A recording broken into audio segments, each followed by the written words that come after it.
भगवान श्री कृष्ण ने शिशुपाल का 100 अपराध क्षमा क्यों किए? इसके पीछे मुख्य कारण क्या है? हरे कृष्ण दोस्तों, मैं हूँ शुभम साय। पहले हम शिशुपाल की जन्म की कथा से शुरू करते हैं। चेदी राज्य के राजा दमघोष और रानी तृष्णा के यहाँ शिशुपाल का जन्म होता है। शिशुपाल का जन्म कोई साधारण जन्म नहीं था, क्योंकि शिशुपाल का 3 नेत्र, 4 भुजाएं और चेहरे पे घृणा का भाव, क्रोध का भाव और गधे की तरह चीख रहा था। रानी ये देखकर डर जाती थी, राजा भी ये देखकर विचलित हो जाते हैं। दोनों अपशिकन मानते हैं और दोनों बच्चे को त्याग देने का विचार करते हैं।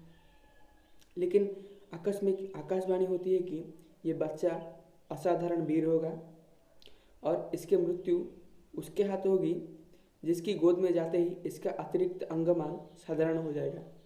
राजा और रानी दोनों निश्चय करते हैं कि सब राजाओं को एक सभा में बुलाया जाएगा।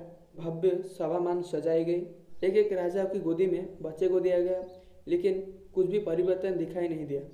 अंत में भगवान श्री कृष्ण वहां आकर पहुंचे और जैसे ही बच्चे को उनके गोदी में रखा गया, शिशुपाल का तीसरा नेत्र और अतिरिक्त भुजाएं जो थी वो गायब हो गया। सभा में सन्नाटा छा गया। ये दृश्य देखकर रानी जो थी, उनका हृदय कांप उठा। वो समझ गई कि यही वो व्यक्ति है जिनके हाथों शिशुपाल का मृत्यु निश्चय है। तो रानी रो रो करके कहने लगी कि हे श्री कृष्ण, ये मेरा पुत्र है। ये भले ही तुम्हारा विरोधी बने, लेकिन तुम इसकी प्राणों की रक्षा करना। तो भगवान श्री कृष्ण ने शांत स्वर में उत्तर दिया कि हे रानी, मैं 100 अपराध तक इसे क्षमा करूंगा, और जब 100 अपराध पूरे हो जाएंगे तब मैं दंड दूंगा। तब तक कोई भी दंड नहीं दूंगा इसे, और जब धर्म की सीमा लांघेगा मैं उसे बचा नहीं पाऊंगा। शिशुपाल जो है वो एक साधारण व्यक्ति नहीं था। भगवान विष्णु की द्वारपाल जय विजय उनकी अंतिम जन्म था। जो जय विजय हैं वो शिशुपाल और कंस के रूप में जन्मे थे। संकादि मुनि के श्राप के कारण उनको 3 बार असुर योनि में जन्म लेना पड़ा। पहला है हिरण्याक्ष, हिरण्यकश्यप, दूसरा है रावण और कुंभकर्ण, तीसरा है कंस और शिशुपाल। हर जन्म में भगवान विष्णु ने ही अवतार लेकर उनकी वध किया। शिशुपाल जो है वो बचपन से ही भगवान श्री कृष्ण से घृणा करता था। इसके पीछे 2 मुख्य कारण है। पहला, रुक्मिणी विवाह प्रसंग।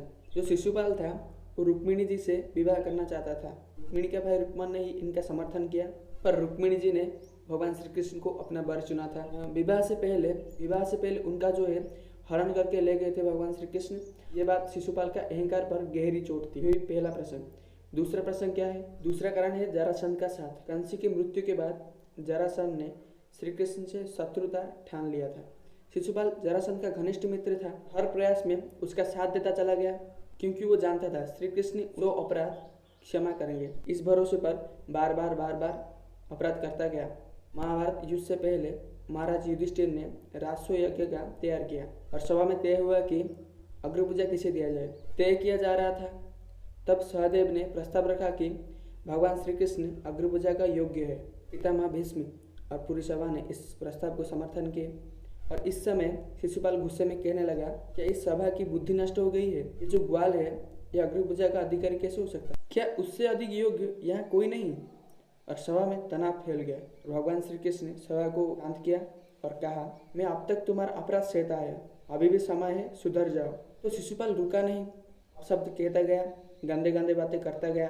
भगवान श्री कृष्ण ने कहा, अब तुम्हारा 100 अपराध पूरे हो गया है, अब तुमने सीमा लांघ दी है। अब मुझे धर्म की रक्षा करने के लिए अपना कर्तव्य पालन करना होगा। और अपना सुदर्शन चक्र चलाए। शिशुपाल का सिर कटकर नीचे गिर पड़ा।